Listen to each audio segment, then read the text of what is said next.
we have decided to kick off this whole discussion with the discussion on implementation challenges. When we talk about implementation challenges, we recall that the Brussels Programme of Action has shown that the implementation remains one of the key issues once the political negotiation is over on the document.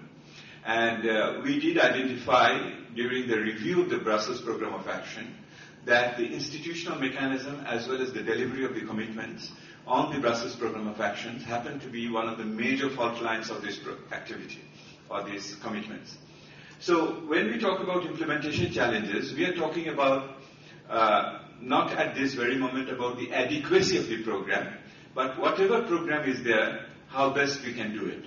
And so when we talk about its implementation, the first thing which comes to our mind, of course, the institutional mechanism with which we pursue, we monitor and see through in real time how the commitments are being delivered. The second point definitely is the issue of resources. And when we talk about resources, we are not only mentioning ODA, we are talking about other financial and non-financial resources which are been agreed upon in terms of delivery for the successful realization of the program.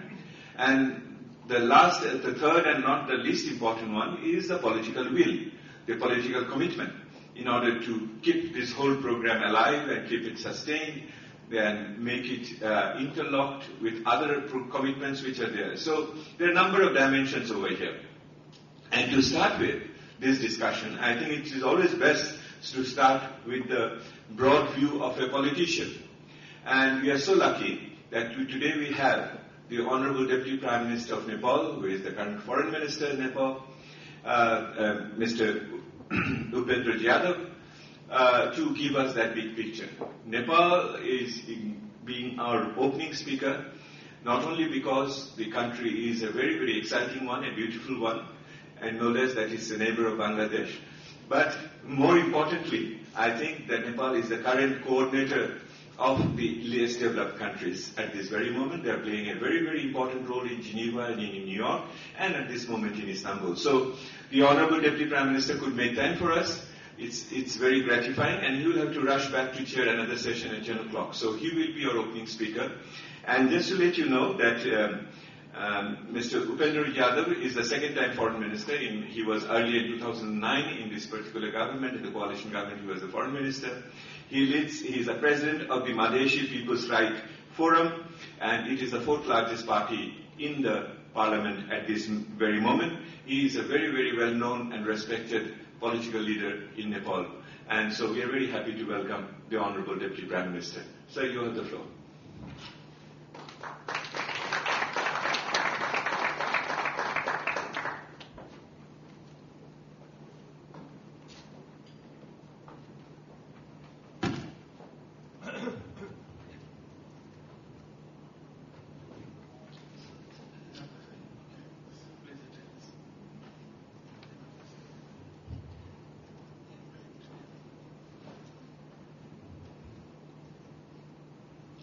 Good morning, Mr. Chairman, Excellencies, distinguished delegates, ladies and gentlemen. I thank the organizers for their invitation.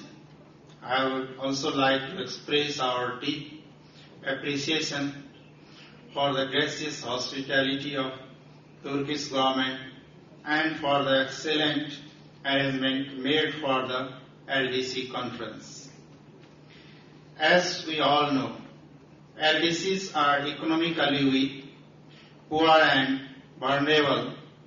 They have huge deficiency in physical, human and knowledge infrastructures. Trade is considered an engine of growth and a natural partner for development. However, after 3 decades of partnership for development and partnership against poverty, it is disappointing to note that LDCs, which account 1/4 of the international community and have 12% of the global population, constitute just 1% share of global trade.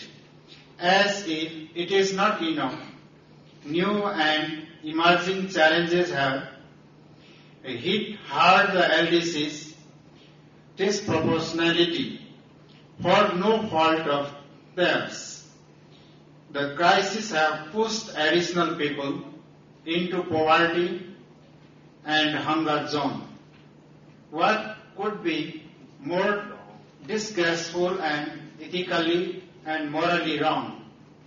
To be let the situation continue amidst abundance of resources and prosperity of a new. We are meeting in Istanbul against this background for the UN Conference on LDC's 4th to assess the past program of action and work out an ambitious, forward-looking and result-oriented outcome document. While discussing trade and development, I would like to make a few points. LDCs should be provided unhindered market access. The unmet commitments on market entry access must be implemented at the earliest. It is sad to note that despite tireless negotiations, there is no progress on sailing Doha deal. Concluded Doha round with the development at the center, the early conclusion of Doha agenda would stimulate trade of poor countries, as it contains several enabling provisions, including provisions of duty-free and quota-free market access for the LDCs. LDCs have great stake in fair, free, equitable, and inclusive trade regime that is development-oriented and possesses growth potential with the successful conclusion of the current round. The conclusion of Doha deal would also send the strongest possible signal that the WTO is relevant to today's world economy. LDCs need institutional support and financial resources. They are constrained to take advantage of world markets if LDCs are to overcome severe trade policy distortion, including quantitative restrictions on imports and exports, high tariffs,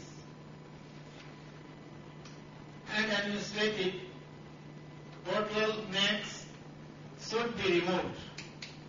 Countries need legitimate, more accountable and capable national institutions that provide for citizen security, justice and jobs. The development of poor countries matters not only for social justice, but can also act as a stimulus for economic recovery. Balancing role of governments and markets is important in order to make globalization work for the poor. Balanced role will be complementary and mutually reinforcing. To create more markets, states need to be strong and developmental. The first decade of 21st century was witnessed the rising instability in global market, including the increasing dependency of LDCs on a few commodities. There need to be an export diversification for LDCs. The operationalization of enhanced integrated framework is a step forward. However, it needs to be enhanced with the predictable flow of resources. Trade-related infrastructure is important to reduce the costs of storage and transportation to market. It should be demand-driven with national institutions taking the ownership of the initiatives. As for trade should comprise technical assistance, capacity building, institutional reforms, adjustment costs, and building of infrastructure. It should be additional to ODA. It needs to be complemented by market access and should advance the trade diversification.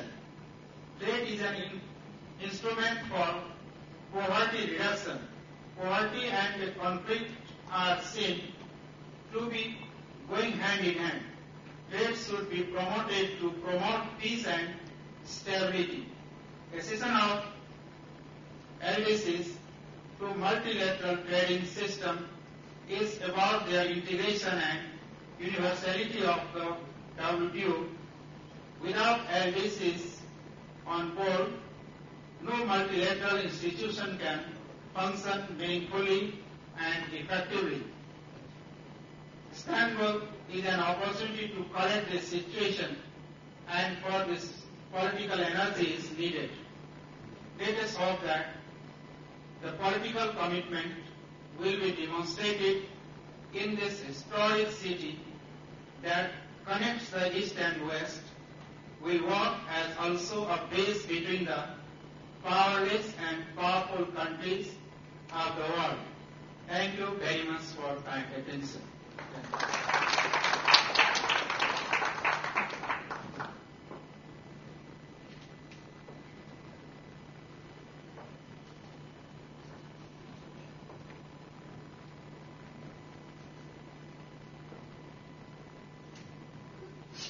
Thank you, Right Honorable Deputy Prime Minister of Nepal.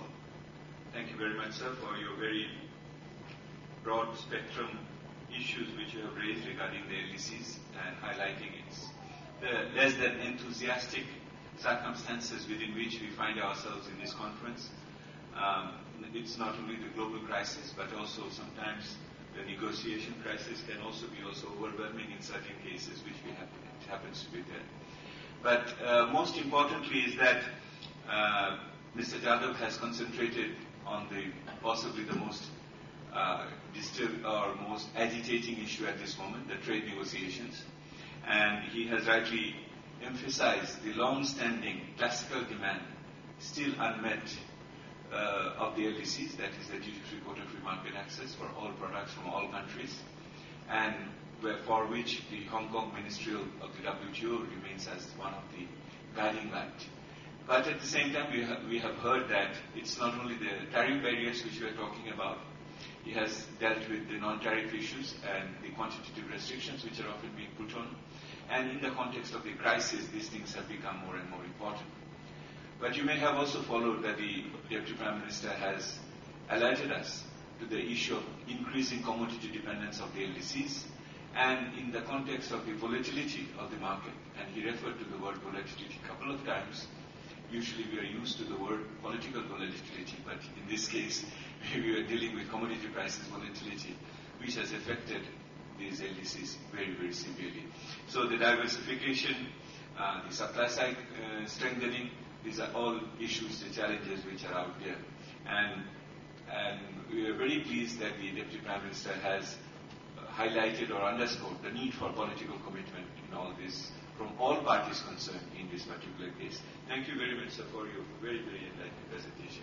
We are grateful to you.